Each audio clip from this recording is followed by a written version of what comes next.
सर्वकल्याणकारकं प्रधानं सर्वधर्माणां जैनं जयतु शासनम्।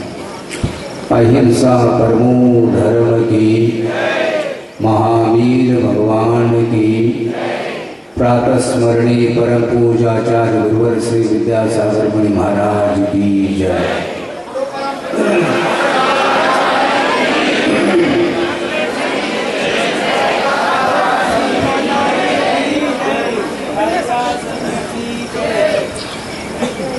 कल खड़ यात्रा और ध्वजारोहण के कार्यक्रम के साथ कल का दिन व्यतीत हुआ और आज से प्रारंभ हो रहा है पंचकल्याणक महोत्सव का यह प्रथम दिन है। संस्कार की बात आती है और मोहजोग संस्कार को समाप्त कैसा किया जाए और उस महान आत्मा का अवतरण होना।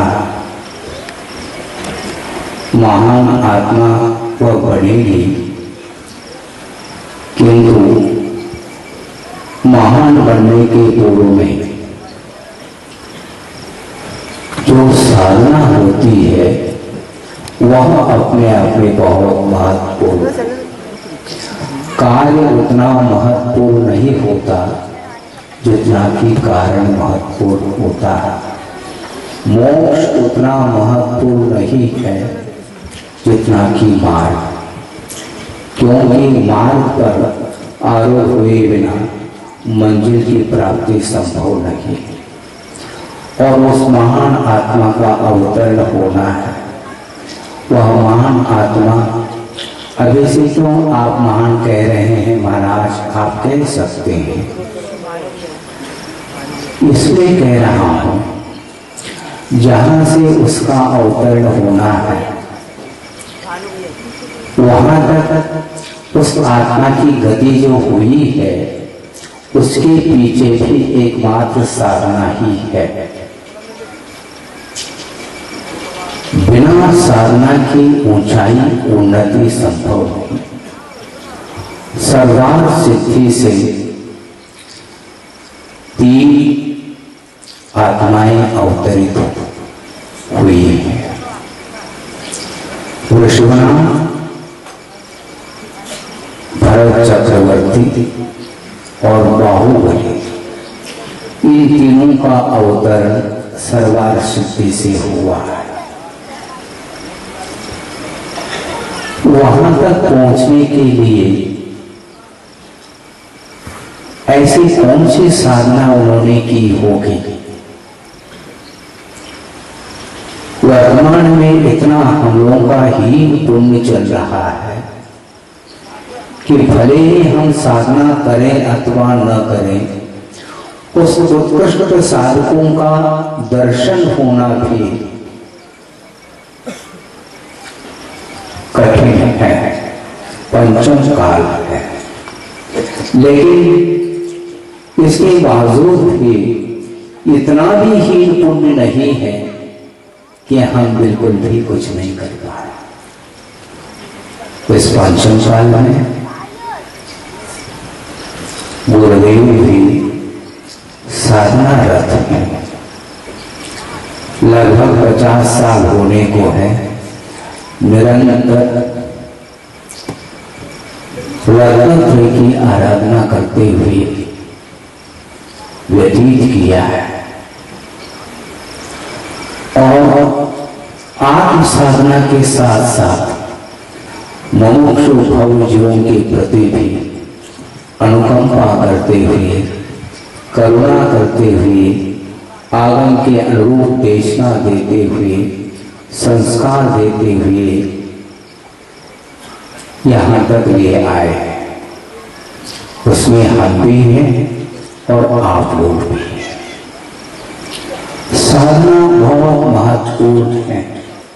मैं इसलिए कहता हूँ कि यद्यपि पंचम काल का प्रभाव तो है, उसका निषेध नहीं, और पंचम काल के कारण दीर्घ सनन का अभाव है, मैं मानता हूं,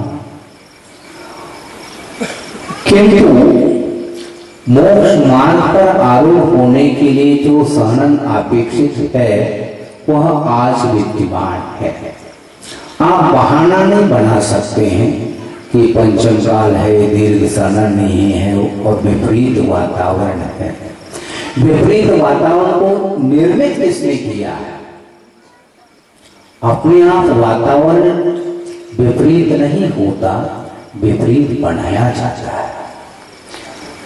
30-40 साल पूर्व यदि हम दृष्टिपात करते हैं, इसी धरती पर जो वातावरण था, जो कल्चर था, उसको देखते हैं तो ऐसा लगता है कि कितना विनाश हुआ है।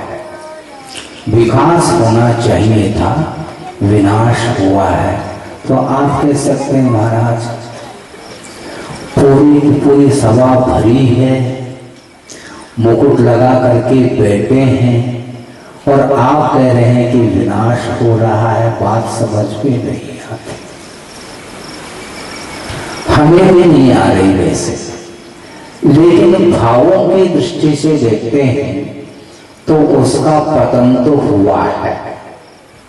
शारीरिक चेष्टाओं के माध्यम से, वचन प्रवृत्ति के माध्यम से कुछ धार्मिक अनुष्ठान किए जाते हैं, उसके माध्यम से देखने वाले को तो अच्छा दृश्य देखने में आता है, इसमें कोई संदेह नहीं, किंतु विकास जो होगा वह भावों के ऊपर निर्धारित है।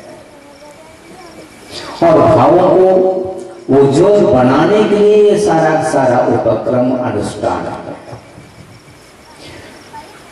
तो इस पंचम काल में गुरुदेव साधना कर रहे हैं, उनके लिए चतुर्थ काल आया है क्या? बोलो, उनके लिए अलग से कोई काल काम कर रहा हो और आपके लिए कुछ अलग से काम कर रहा हो, ऐसा कुछ भी नहीं। काल एकमात्र आपके विकास में एक उदासीन निमित्त है, किंतु विकास करने रूप जो पुरुषार्थ है वो आपके अधीन है, काल के अधीन नहीं है। इसलिए क्योंकि विवेक क्षेत्र जहां पर चतुर्थ काल जैसा ही निरंतर वातावरण रहता है, क्योंकि वहां पर काल का कोई भी प्रभाव नहीं पड़ता। भरत और ऐरावत क्षेत्र, ये दो क्षेत्र ऐसे हैं जहां पर उत्सर्पणी और अवसर्पणी की अपेक्षा से काल का प्रभाव पड़ता है, और विवेक क्षेत्र में काल का कोई भी प्रभाव नहीं पड़ता। वहां पर विद्यमान 20 तीर्थंकर होते हैं मिनिमम।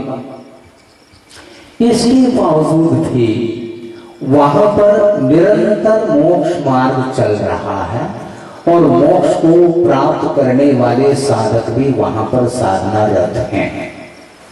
जिस स्थिति पर जिन्हें निर्वाण की उपलब्धि हो रही है, जिस स्थिति पर जिन्हें केवल ज्ञान की उपलब्धि हो रही है, उसी स्थिति पर जिसका पतन होना है उसका पतन भी जारी है।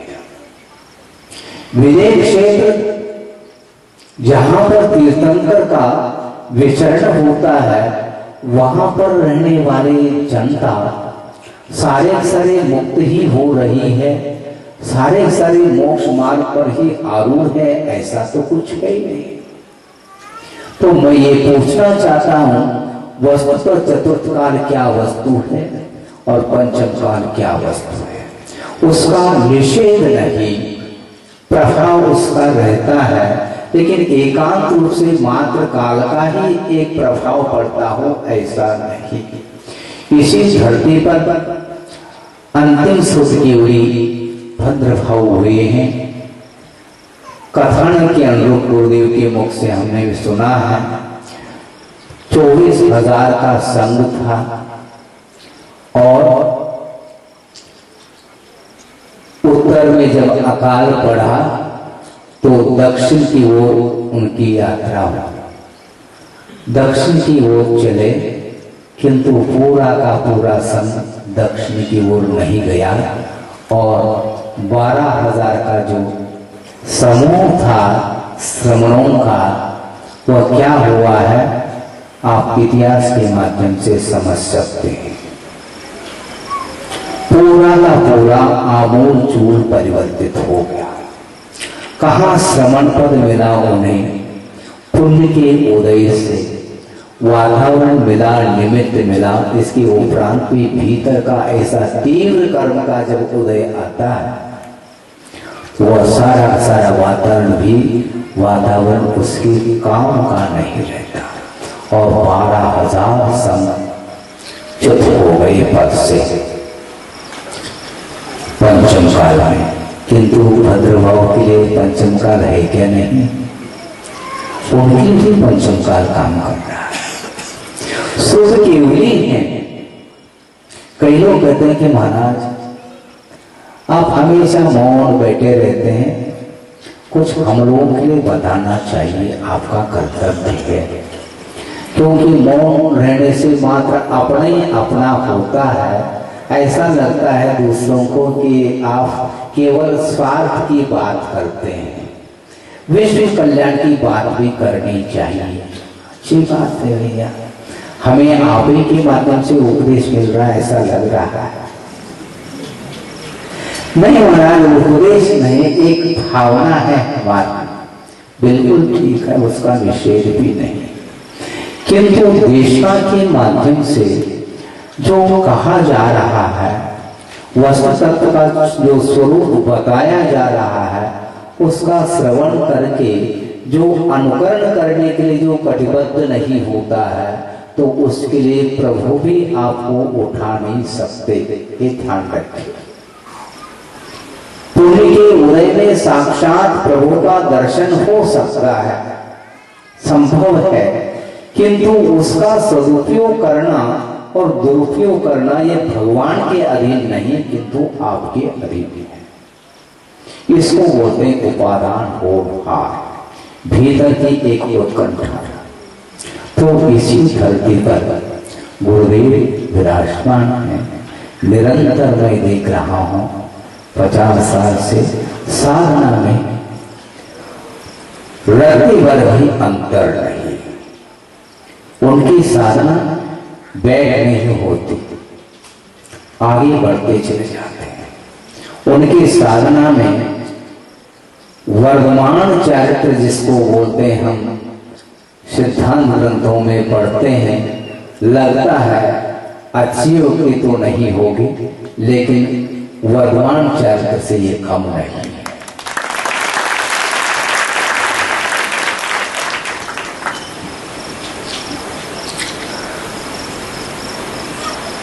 ग्रीष्म का प्रभाव आप लोगों के ऊपर भी पड़ रहा है और उनके ऊपर भी पड़ रहा है। आपके ऊपर दो पंखे चल रहे हैं, उनके ऊपर क्या चल रहा है थोड़ा ध्यान से देख करके सोचो, विचार करो। कुंडलपुर में विराजमान है, वहां की गर्मी तो बिल्कुल प्रसिद्ध है। अमरकंटक की शीतल वायु, वहाँ का वातावरण शीतकाल की अपेक्षा से प्रसिद्ध है और ग्रीष्मावकाश की अपेक्षा से कुंडलपुर प्रसिद्ध है।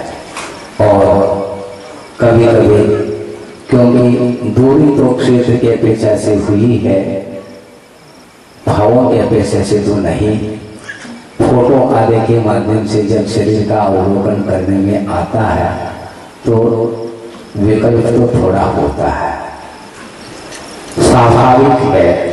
यह भी प्रमद अवस्था में एक भूमिका बनती है श्रवण के लिए भी, क्योंकि जिस शरीर के माध्यम से साधना में हमें सहयोग मिलता है, उस शरीर में यदि शिथिलता आती है तो निश्चित रूप से विकल्प तो होता है, लेकिन उन्हें कोई भी विकल्प, कोई भी विकल्प, वही साधना वही आवश्यक क्रियाएं कर रहे हैं। तो सहन क्या काम कर रहा है? कुछ भी नहीं करता, केवल एक मान्यता है, उपयोग को डायवर्शन देने की बात है। आप मंदिर पास में है, 25-50 कदम भी नहीं, 100 कदम भी नहीं, किंतु समझ में, हाँ, 2 व्हीलर 4 व्हीलर का प्रयोग करके आप मंदिर जाते हैं और देव दर्शन करके वापस आते हैं। हमें लगता है इतना सहनशील सदन तो है ही नहीं, तो 10 कदम चलने के लिए भी आप वाहन का प्रयोग करते हैं। और लगभग 500 किलोमीटर की यात्रा करते हुए आर्य का संघ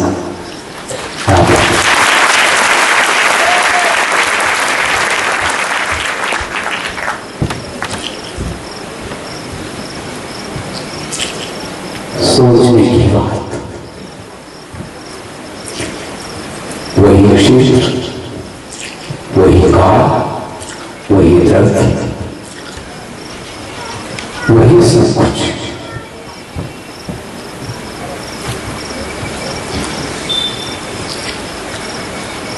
इसके उपरांत भी भीतर की एक लहर है,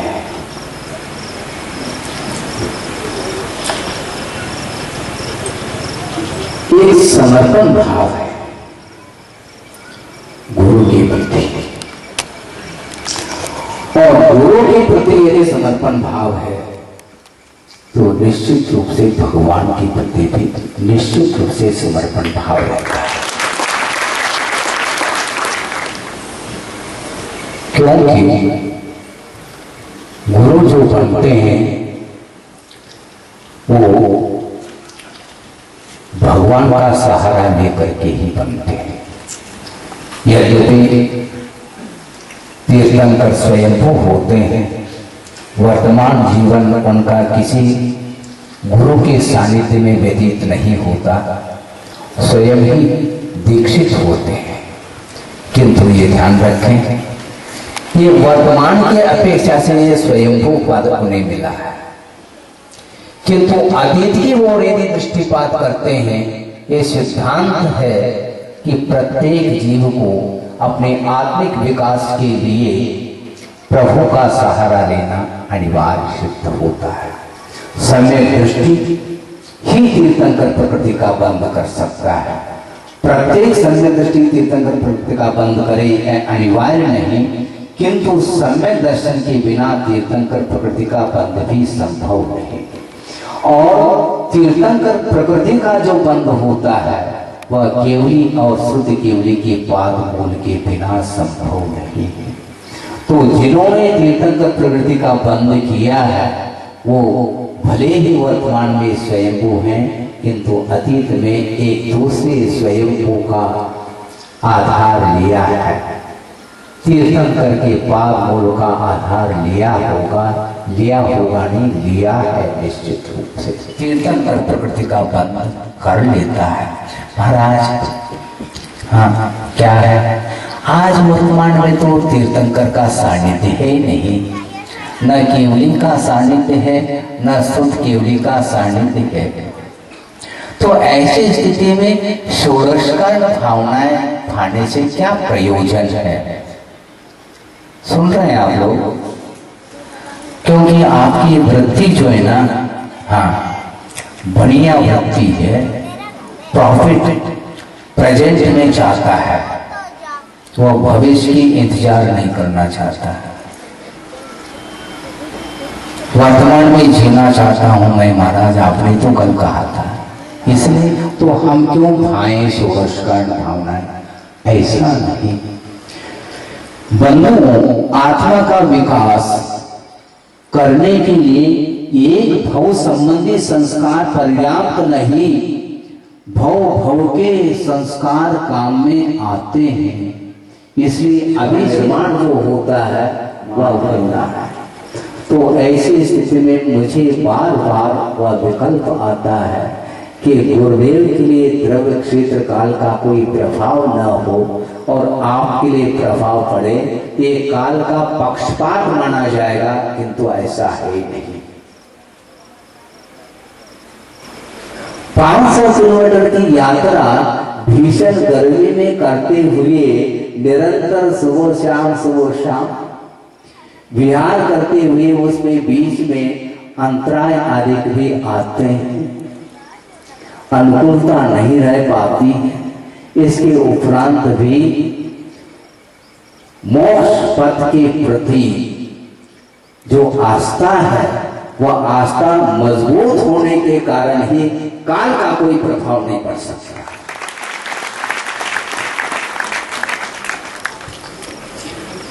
क्योंकि काल पर वस्तु है।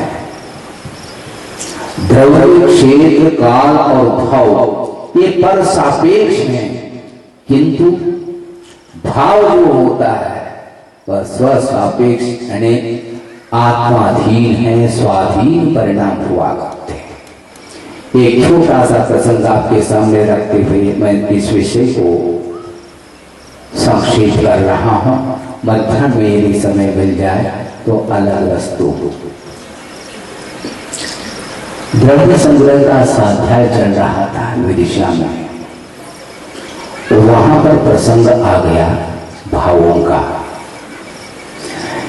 जीव के असाधारण भाव होते हैं, 53 हुआ करते हैं। मूल में 5 भाव हैं, औपशमिक, शारीरिक, सौपशमिक, औदैहिक और पारिणामिक। इनमें से पारिणामिक भाव जो होता है वह परनिरपेक्ष भाव माना जाता है और उसके भव्यत्व, अभव्यत्व और जीवत्व के अपेक्षा से 3 भेद होते हैं और बाकी जितने भी भाव हैं वे कर्म सापेक्ष भाव माने जाते हैं।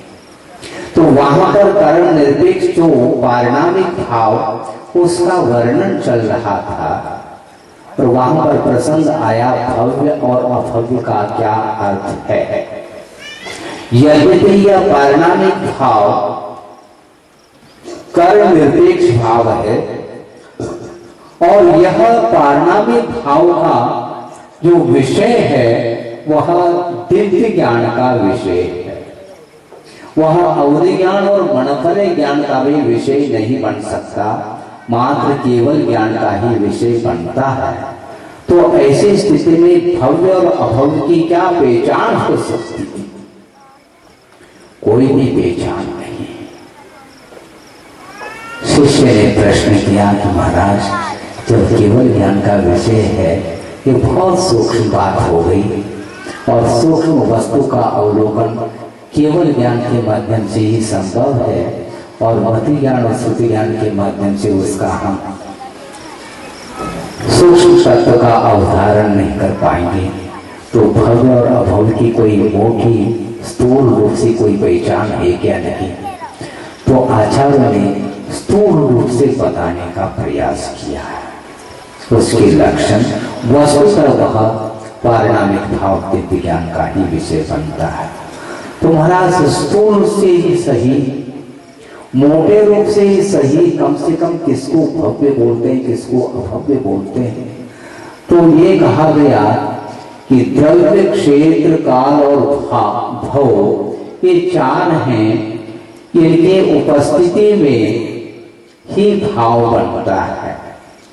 मोक्ष मार्ग के योग्य द्रव्य, क्षेत्र, काल, भव का समागम प्राप्त होने के बाद भी यदि भाव जागृत नहीं होते हैं तो समझ लेना कि वह अभव्य की कोटि में आ सकता है।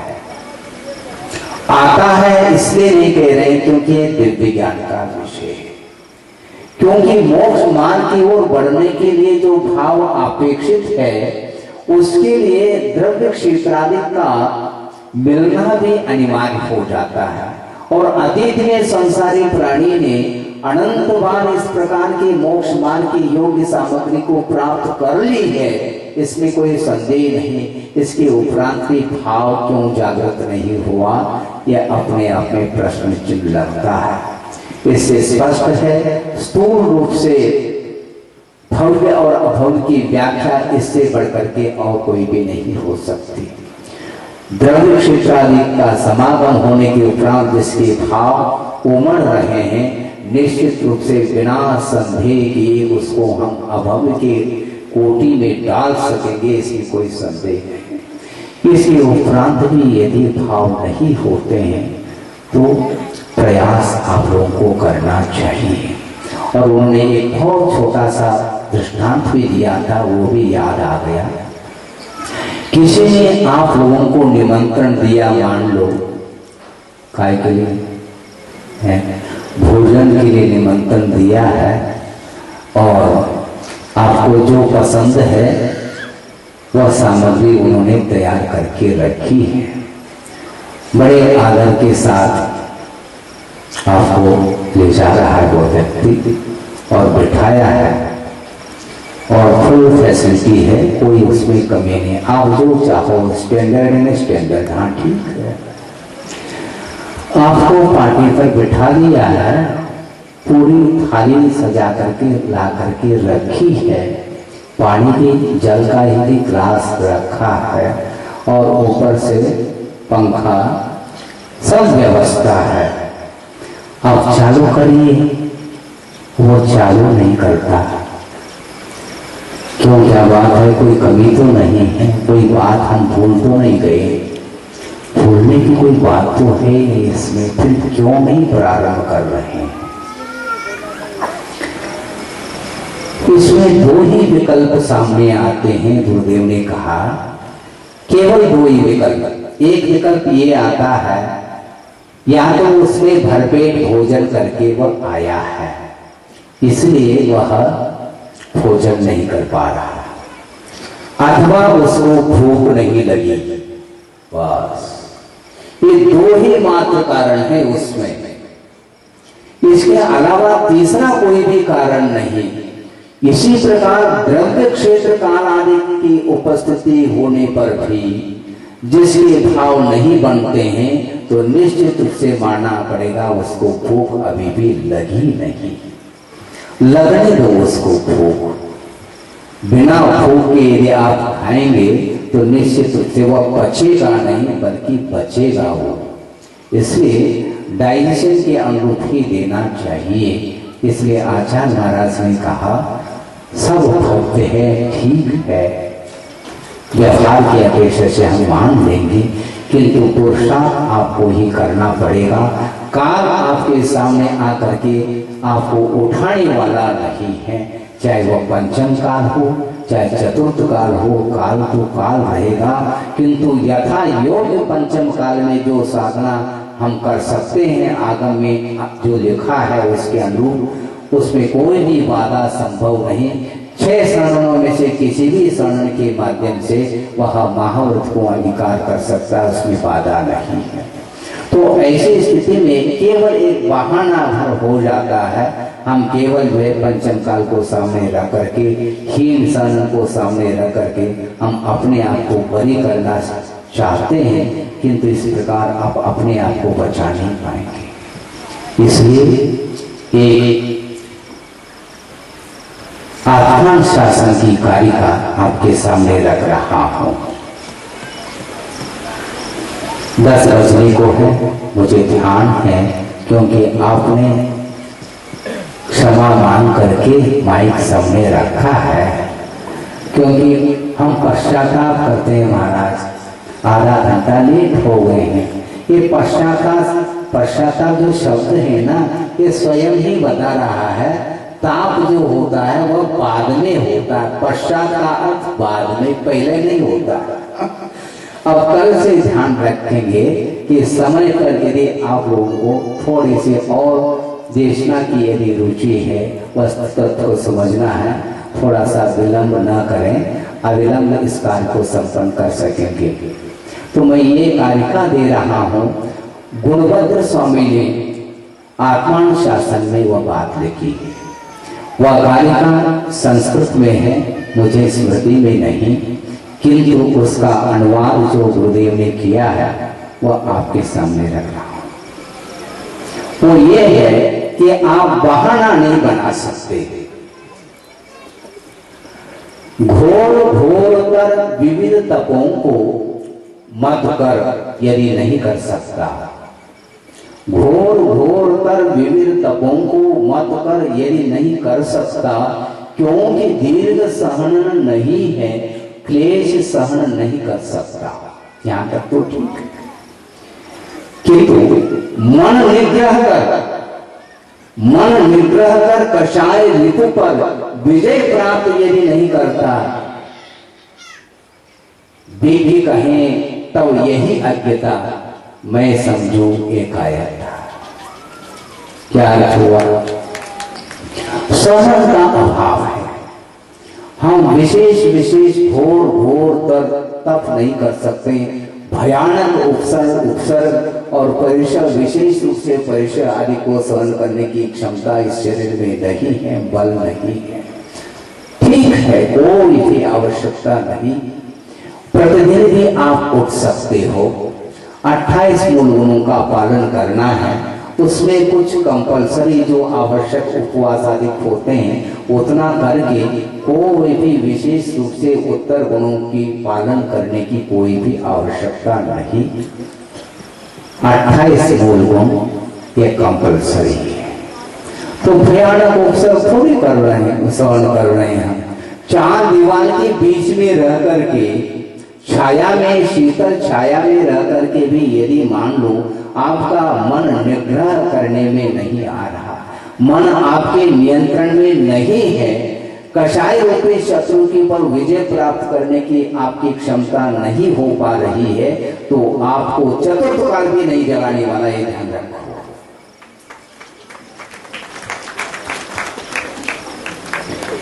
काल थोड़ी जगाएगा, सूर्य उदित होता है, आप रजाई ओढ़ करके सो जाओगे तो खोलने वाला थोड़ी वो सूर्य, उठाने वाला है क्या? कोई नहीं उठाने वाला, ये ध्यान रखो। तो उसी प्रकार चतुर्थ काल, ये पंचम काल केवल है एक बहाना के अलावा कुछ भी नहीं है। वो ये कहना चाह रहे गुणवंत स्वामी, मन निग्रह कर कषाय ऋतु पर विजय प्राप्त यदि नहीं करता, वे भी कहे तब यही अज्ञता, मैं समझू यह कायरता। ये कायरता का ही एकमात्र प्रतीक है। बड़े बड़े महान अवसर कोई भी नहीं कर पाता। बहुत जो है महापुरुष, 63 सलाह का पुरुष और कोई विशेष जो है सहनों को लेकर के बन होता है, पुण्यशाली होता है, महान कर्मठ होता है, उसी व्यक्ति का ये कार्य है। किंतु छाया में बैठ करके इतना भी यदि नहीं कर सको तो इससे बढ़ करके और कोई भी कायरता नहीं है। सामने एक मच्छर बैठा है और उसके सामने क्या है? ये उड़ जाए, उड़ाया नहीं, ये ध्यान रखो, उड़ाया नहीं, लेकिन ये उड़ जाए, इस प्रकार की भाव लाना भी अपने आप में परिसर से दूर हटना है। बड़े बड़े परिसर तो बहुत दूर की बात है। उपसर्ग आदि मच्छर सामने बैठ जाता है शरीर के ऊपर तो कॉइल जलाते हैं जलाने वाले, और सामने यदि शेर आ जाए तब कौन सा कॉइल जलाओगे आप? सोचो, विचार करो। है भयानक वन में जाकर के साधना करने वाले करते हैं, महाराज उनका शरणन है। शरणन तो है, मैं मानता हूं, लेकिन शरणन होने के उपरांत भी यदि मोह जन्य भाव तीव्र है तो वह व्यक्ति उसको राई का दाना भी चुभ जाता है, ये ध्यान रखना। और जिस समय शरीर के प्रति मोह भाव समाप्त हो जाता है तो वह बिना विकल्प के आसानी के साथ वह वन की ओर विहार करता है। यह सब किसका परिणाम है, तो आचार्य कहते हैं ये भावों का खेल है। पारिणामिक भाव अपने आप में कर्म निरपेक्ष भाव है, किंतु